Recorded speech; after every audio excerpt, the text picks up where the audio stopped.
Réveille-toi, toi qui dors.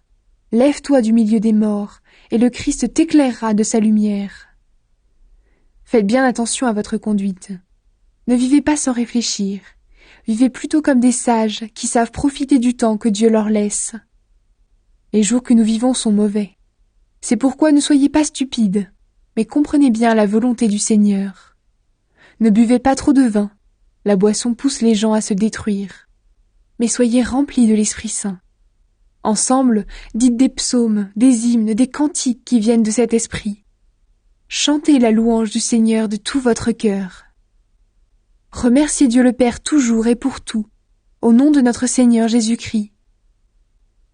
Les relations entre maris et femmes. Obéissez les uns aux autres par respect pour le Christ, les femmes à leur mari comme au Seigneur.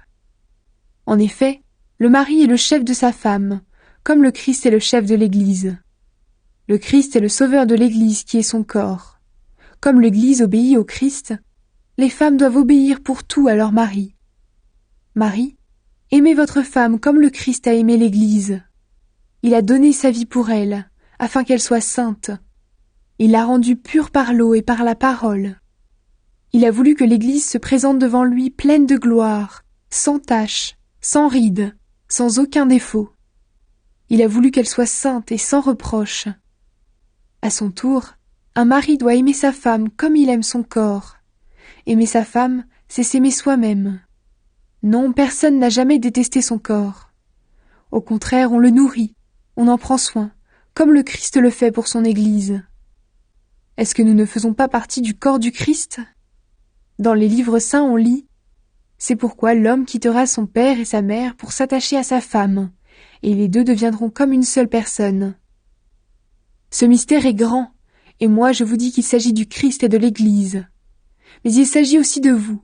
Chacun doit aimer sa femme comme lui-même, et la femme doit respecter son mari. Les relations entre enfants et parents. Enfants, obéissez à vos parents, comme le Seigneur le veut. C'est votre devoir. Respecte ton père et ta mère. Voilà le premier commandement que Dieu a donné avec une promesse. Cette promesse, la voici. Alors tu seras heureux et tu vivras longtemps sur la terre. Et vous, les parents, ne poussez pas vos enfants à la révolte. Mais pour les élever, corrigez-les et donnez-leur des conseils qui viennent du Seigneur. Les relations entre esclaves et maîtres. Esclaves, obéissez à vos maîtres sur la terre avec beaucoup de respect, d'un cœur sincère, comme vous obéissez au Christ. Ne les servez pas seulement quand ils vous surveillent, comme pour plaire à des hommes. Mais obéissez comme des serviteurs du Christ, qui font de tout leur cœur ce que Dieu veut. Servez vos maîtres de bon cœur, comme si vous serviez le Seigneur et non des hommes. Vous le savez, ce que chacun fait de bien, il le retrouvera près du Seigneur, qu'il soit esclave ou homme libre. Et vous, les maîtres, agissez de la même façon avec vos esclaves. Laissez de côté les menaces. Vous le savez, vous et eux, vous avez le même maître dans les cieux, et lui, il ne fait pas de différence entre les gens. Prendre les armes de Dieu. Enfin, devenez forts avec la force très puissante du Seigneur. Prenez avec vous toutes les armes de Dieu, pour pouvoir résister aux pièges de l'esprit du mal. Non, ce n'est pas contre des êtres humains que nous devons lutter, mais c'est contre des forces très puissantes qui ont autorité et pouvoir. Nous devons lutter contre les puissances qui dirigent le monde de la nuit, contre les esprits mauvais qui habitent entre le ciel et la terre. C'est pourquoi prenez toutes les armes de Dieu. Ainsi, dans les mauvais jours, vous pourrez résister, et après avoir bien lutté, vous resterez debout. Alors debout, prenez la vérité comme ceinture, mettez la justice comme cuirasse.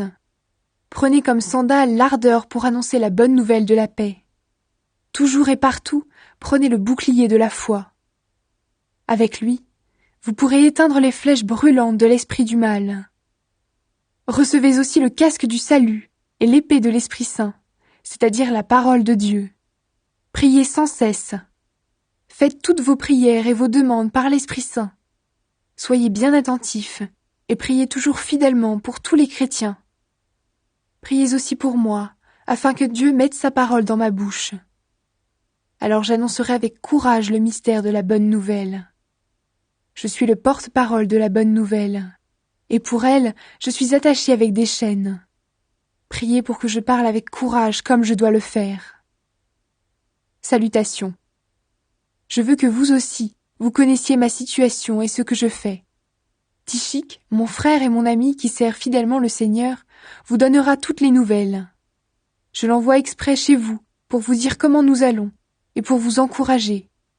Que Dieu le Père et notre Seigneur Jésus-Christ donnent aux frères et sœurs chrétiens la paix, l'amour et la foi.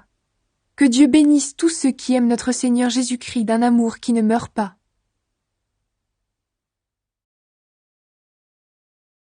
Salutations. Nous, Paul et Timothée, nous sommes les serviteurs du Christ Jésus. Nous écrivons à tous ceux qui appartiennent à Dieu grâce au Christ Jésus, à leurs responsables et à leurs diacres, et qui se trouvent tous à Philippe. Que Dieu notre Père et le Seigneur Jésus-Christ vous bénissent et vous donnent la paix. Paul remercie Dieu. Chaque fois que je pense à vous, je remercie Dieu. Chaque fois que je prie pour vous tous, je prie avec joie parce que vous m'avez aidé à répandre la bonne nouvelle depuis le premier jour jusqu'à maintenant. Je suis sûr d'une chose, Dieu qui a commencé en vous un si bon travail va le continuer jusqu'au bout, jusqu'au jour où le Christ Jésus viendra. J'ai bien raison d'avoir ces sentiments-là pour vous tous, parce que je vous porte dans mon cœur. En effet, vous participez tous au don que Dieu m'a fait. Aujourd'hui où je suis en prison, comme hier quand je défendais la bonne nouvelle et quand je la répandais avec force. Oui, Dieu sait que je dis la vérité. Je vous aime tous avec la tendresse du Christ Jésus. Voici ma prière pour vous. Je demande que votre amour grandisse de plus en plus, qu'il vous aide à voir clair et à comprendre les choses parfaitement. Alors vous pourrez juger ce qui est le mieux, et le jour où le Christ viendra, vous serez purs et sans défaut. Avec l'aide de Jésus-Christ, votre vie sera remplie d'actions justes pour la gloire et la louange de Dieu. La bonne nouvelle se répand. Frères et sœurs chrétiens, je veux vous dire une chose. En réalité, ce qui m'est arrivé a servi à faire avancer la bonne nouvelle. En effet, tous les fonctionnaires du gouverneur et tous les autres savent maintenant que je suis en prison parce que je sers le Christ. Presque tous les chrétiens, en voyant que je suis en prison, ont une plus grande confiance dans le Seigneur. Alors ils ont 2 fois plus de courage pour annoncer sans peur la parole de Dieu. Certains annoncent le Christ avec un cœur bon. Ils le font par amour. Ils savent que je suis en prison pour défendre la bonne nouvelle. Mais d'autres le font par jalousie. Ils veulent s'opposer à moi et ils annoncent le Christ pour passer les premiers. Leurs raisons sont malhonnêtes et de cette façon, ils pensent rendre plus dure ma vie en prison. Leurs intentions peuvent être droites ou tordues, peu importe. En tout cas, ils annoncent tous le Christ. C'est pourquoi je suis dans la joie et je me réjouirai encore. En effet, le résultat, je le connais. Je serai sauvé par votre prière et avec l'aide de l'Esprit de Jésus-Christ. Je désire que cela arrive et je l'espère vivement. Je ne le regretterai pas, au contraire, je garde une grande confiance. Aujourd'hui, comme toujours, on verra en moi que le Christ est grand, soit par ma vie, soit par ma mort. Oui, pour moi, vivre, c'est le Christ, et si je dois mourir, j'y gagne. Mais si, en continuant à vivre, je peux faire un travail utile, je ne sais pas quoi choisir. Je suis tiré des 2 côtés, j'ai envie de quitter cette vie pour être avec le Christ, et c'est en effet beaucoup mieux, mais rester sur la terre, c'est plus utile à cause de vous. C'est pourquoi je sais que je vais rester, j'en suis sûr. Je serai auprès de vous tous pour vous aider à faire des progrès et à croire avec joie. Ainsi, quand je reviendrai chez vous, vous serez encore plus fiers à cause de moi dans le Christ Jésus. Le combat pour la bonne nouvelle. Mais vivez comme la bonne nouvelle du Christ le demande. Ainsi, si je viens, je vous verrai, et si je ne viens pas, j'entendrai parler de vous.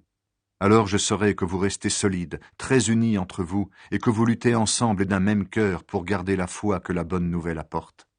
Je saurai aussi que vous n'avez pas peur de vos ennemis. Pour eux, c'est la preuve qu'ils sont perdus.